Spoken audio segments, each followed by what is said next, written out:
ದೆಹಲಿಯ ಕೆಂಪುಕೋಟೆಯ ಬಳಿ i20 ಕಾರ್ನಲ್ಲಿ ಸ್ಫೋಟಕ ಇಟ್ಟು ಬ್ಲಾಸ್ಟ್ ಮಾಡಿದಂತಹ ಪ್ರಕರಣ. ಇದೇ ಪ್ರಕರಣಕ್ಕೆ ಸಂಬಂಧಪಟ್ಟಂತೆ ಮತ್ತಷ್ಟು ಎಕ್ಸ್ಕ್ಲೂಸಿವ್ ದೃಶ್ಯಗಳು ಪಬ್ಲಿಕ್ ಟಿವಿಗೆ ಲಭ್ಯವಾಗ್ತಾ ಇದೆ. ಸ್ಫೋಟದ ಮತ್ತೊಂದು ಸಿಸಿಟಿವಿ ದೃಶ್ಯ ಲಭ್ಯವಾಗಿದೆ. ಸ್ಫೋಟದ ತೀವ್ರತೆಗೆ ಮೆಟ್ರೋ ಸ್ಟೇಷನ್ನಲ್ಲಿ ಕಂಪನ ಸೃಷ್ಟಿಸಿತ್ತಂತೆ.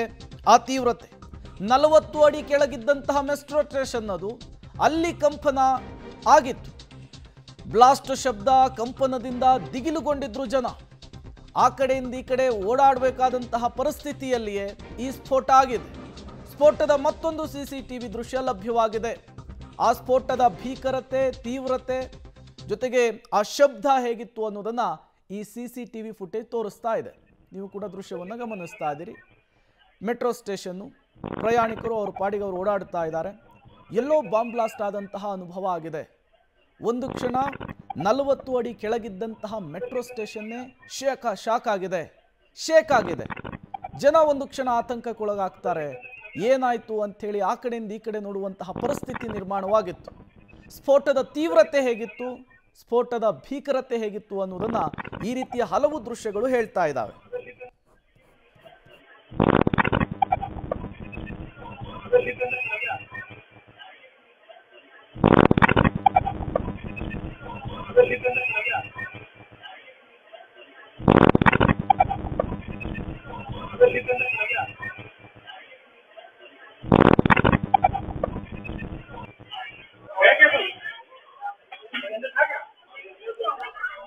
ಯೂಶಲಿ ಮೆಟ್ರೋ ಸ್ಟೇಷನ್ನು ಈ ರೀತಿ 40 ಅಡಿ ಆಳದಲ್ಲಿದ್ದಂತಹ ಸಂದರ್ಭದಲ್ಲಿ ತುಂಬ ಸೇಫ್ ಆಗಿರುತ್ತೆ.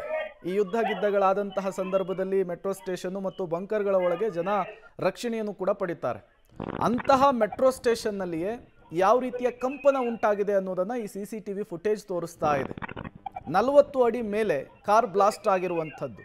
40-45 kg ಸ್ಫೋಟಕವನ್ನು ತೆಗೆದುಕೊಂಡು ಹೋಗ್ತಾ ಇದ್ದಂತಹ i20 ಕಾರು.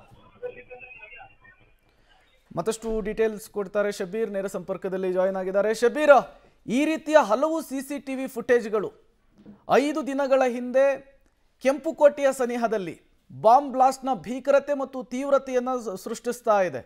ಬಟ್ ಜನನಿಬಿಡ ಪ್ರದೇಶದಲ್ಲಿ ಅತಿ ಹೆಚ್ಚು ಜನರು ಸೇರಿದಂತಹ ಸಂದರ್ಭದಲ್ಲಿ ಸ್ಫೋಟ ಆಗಿದ್ರೆ ಅತಿ ದೊಡ್ಡ ಅನಾಹುತವಾಗ್ತಾ ಇತ್ತು ಅಂತ ಹೇಳಿ. ಪ್ರೇಮ್, ಅದರಲ್ಲಿ ಯಾವುದೇ ರೀತಿಯಾದಂಥ ಅನುಮಾನಗಳಿಲ್ಲ. ದೆಹಲಿಯಲ್ಲೇ ಕೆಂಪುಕೋಟೆಯ ಬಳಿ ಆದಂಥ ಸ್ಫೋಟದ ತೀವ್ರತೆ ಹೇಗಿತ್ತು ಅನ್ನುವಂಥದ್ದನ್ನು ಈ ಹಿಂದೆ ಹಲವು ದೃಶ್ಯಗಳಲ್ಲೂ ಕೂಡ ನಾವು ನೋಡಿದ್ದೀವಿ. ಈ ಘಟನೆಯಲ್ಲಿ ಮೃತಪಟ್ಟವರ ಮೃತದೇಹಗಳು ಹೇಗೆ ಛಿದ್ರವಾಗಿ ಹೋಗಿದ್ವು ಮತ್ತು ಸುತ್ತಮುತ್ತಲಿದ್ದಂತಹ ವಾಹನಗಳ ಪರಿಸ್ಥಿತಿ ಏನಾಗಿತ್ತು ಅನ್ನುವಂಥದ್ದನ್ನು ಕೂಡ ಗಮನಿಸಿದ್ವಿ. ಆ ಭೂಮಿಯ ಮೇಲೆ ಸ್ಫೋಟ ಆದಂಥ ಸಂದರ್ಭದಲ್ಲಿ ಸುತ್ತಮುತ್ತಲಿದ್ದಂಥ ಎಲ್ಲ ಪ್ರದೇಶದ ಮೇಲೂ ದೊಡ್ಡ ಇಂಪ್ಯಾಕ್ಟ್ ಆಗಿತ್ತು. ದೊಡ್ಡ ಪ್ರಮಾಣದ ಸದ್ದು ಕೇಳಿತ್ತು.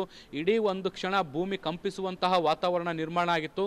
ಸುತ್ತಮುತ್ತಲಿರುವಂತಹ ಸಿಸಿ ಕ್ಯಾಮೆರಾಗಳು ಕೂಡ ಸುಟ್ಟು ಹೋಗಿದ್ವು. ಬೀದಿ ದೀಪಗಳೆಲ್ಲವೂ ಕೂಡ ಅದು ಒಡೆದು ಹೋಗಿರುವಂಥದ್ದನ್ನು ಕೂಡ ನಾವು ಗಮನಿಸಿದ್ವಿ.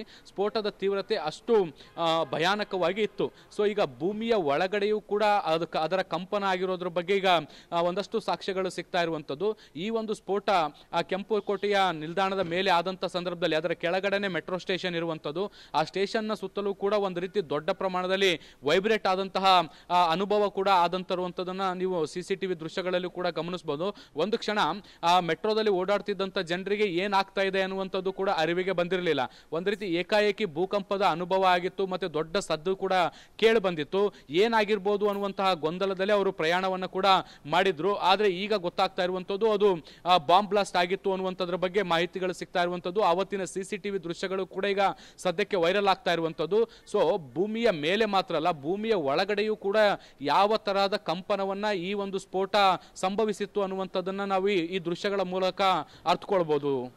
Prem, okay, thank you Shabeer ತಮ್ಮೆಲ್ಲ ಮಾಹಿತಿಗಾಗಿ. ದೆಹಲಿಯಲ್ಲಿ 30-35 kg ಸ್ಫೋಟಕ ಒಯ್ತಾ ಇದ್ದಂತಹ ಸಂದರ್ಭದಲ್ಲಿ ಬ್ಲಾಸ್ಟ್ ಆದಾಗ ಭೂಮಿಯ 40 ಅಡಿ ಆಳದಲ್ಲಿರುವಂತಹ ಮೆಟ್ರೋ ಸ್ಟೇಷನ್ನಲ್ಲಿ ಕಂಪನ ಆಗಿದೆ. ಈಗ ಶ್ರೀನಗರದಲ್ಲಿ 300-350 kgಯ ಸ್ಫೋಟಕ ಬ್ಲಾಸ್ಟ್ ಆಗಿರುವಂಥದ್ದು. ಅಲ್ಲಿ ಇನ್ಯಾವ್ಯಾವ ರೀತಿಯ ಪರಿಸ್ಥಿತಿ ಆಗಿದೆಯೋ.